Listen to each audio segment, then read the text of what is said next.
திரிணாமுல் காங்கிரஸில் இருந்து நீக்கப்பட்ட ரிதப்ரதா பானர்ஜி சபாநாயகரை சந்தித்ததாக தகவல் வெளியாகியிருக்கிறது.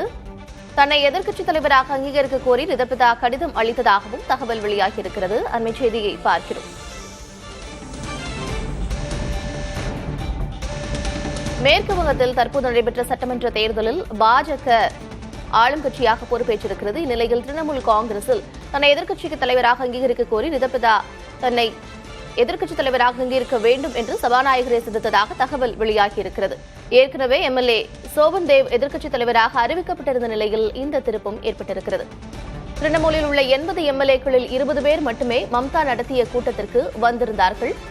திரிணாமுல் காங்கிரஸிலிருந்து நீக்கப்பட்ட ரிதப்ரதா பானர்ஜி தற்பொழுது சபாநாயகரை சந்தித்ததாக தகவல் வெளியாகியிருக்கிறது. விவரங்களோடு இணைந்திருக்கிறார் செய்தியாளர் கணபதி.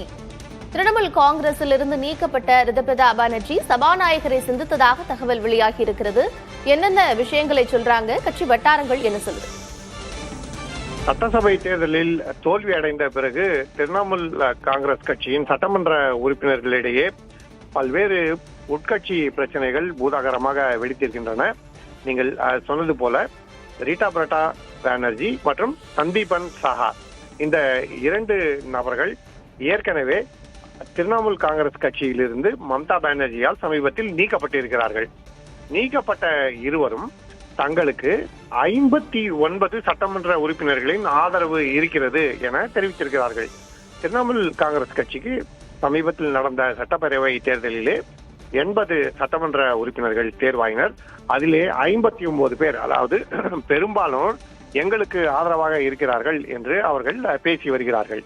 ஏற்கனவே மம்தா பானர்ஜி ஒப்புதலுடன் சோகன்தேவ் சட்டோபாத்யாயை திரிணாமுல் காங்கிரஸ் கட்சியின் சட்டமன்ற குழுவின் தலைவராக நியமிக்க வேண்டும் என கடிதம் சபாநாயகருக்கு அனுப்பப்பட்டிருந்தது. அந்த கடிதத்திலே உள்ள 2 கையெழுத்துகள் போலியானவை, மோசடி செய்யப்பட்டிருக்கிறது என்று ரிதப்ரதா பானர்ஜி மற்றும் சந்தீபன் சாஹா ஆகிய இருவரும் புகார் அளித்திருந்தார்கள். அந்த புகாரின் அடிப்படையிலே தற்போது மேற்கு வங்கத்திலே சிஐடி விசாரணை நடைபெற்று வருகிறது.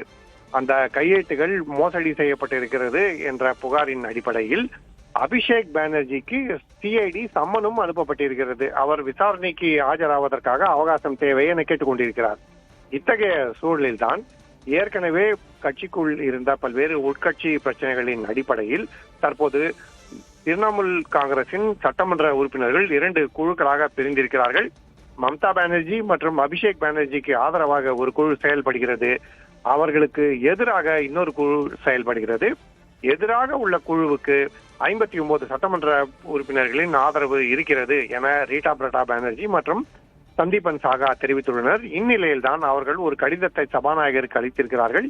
இதன் அடிப்படையிலே அடுத்ததாக என்ன நிகழும், திரிணாமுல் காங்கிரஸ் கட்சியிலும் பிளவு ஏற்படுமா என்ற கேள்வி எழுந்திருக்கிறது. ரிதப்ரதா பானர்ஜி நாங்கள் தான் உண்மையான திரிணாமுல் காங்கிரஸ் கட்சி என தெரிவிக்கிறார். ஆகவே அப்படிப்பட்ட சூழ்நிலையில் திரிணாமுல் காங்கிரஸ் கட்சியின் எதிர்காலம் என்னவாக இருக்கும், கட்சிக்குள் இருக்கும் பிரச்சனைகளை மம்தா பானர்ஜி எப்படி சமாளிப்பார் போன்ற பல்வேறு கேள்விகள் எழுந்திருக்கின்றன. கட்சிக்கு எதிரான நடவடிக்கைகளில் ஈடுபட்டதாக கூறப்பட்ட குற்றச்சாட்டின் பேரில் ரிதப்ரதா பானர்ஜி மற்றும் சந்தீபன் சாஹா இருவரும் நேற்று திரிணாமுல் காங்கிரஸ் கட்சியிலிருந்து நீக்கப்பட்ட நிலையில் ரிதப்ரதா தற்பொழுது சபாநாயகரை சந்தித்திருக்கிறார். ஒரு கடிதமும் அளித்திருக்கிறார். 58 எம்எல்ஏக்களுடைய கையெழுத்து அந்த கடிதத்தில் இருப்பதாக சொல்லப்படுகிறது. விவரங்களுக்கு நன்றி கணபதி.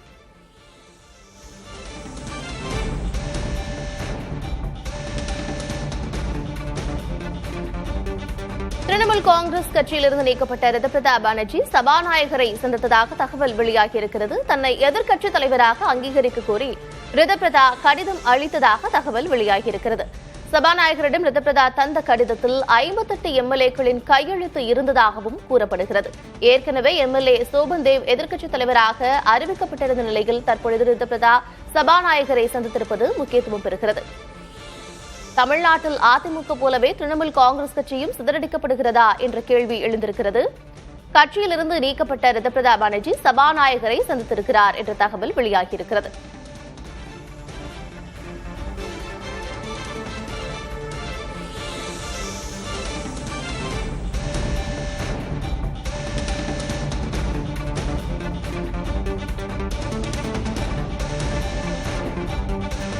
தலைமைக்கு எதிரான போர்க்கொடியால் திரிணாமுல் காங்கிரசின் அனைத்து அமைப்புகளும் கலைக்கப்பட்டிருப்பதாக தகவல் வெளியாகியிருக்கிறது. கட்சியின் கட்டமைப்பை முற்றிலும் மாற்றி அமைக்க திரிணாமுல் காங்கிரஸ் கட்சி திட்டம் வகுத்திருப்பதாகவும் தெரியவந்திருக்கிறது.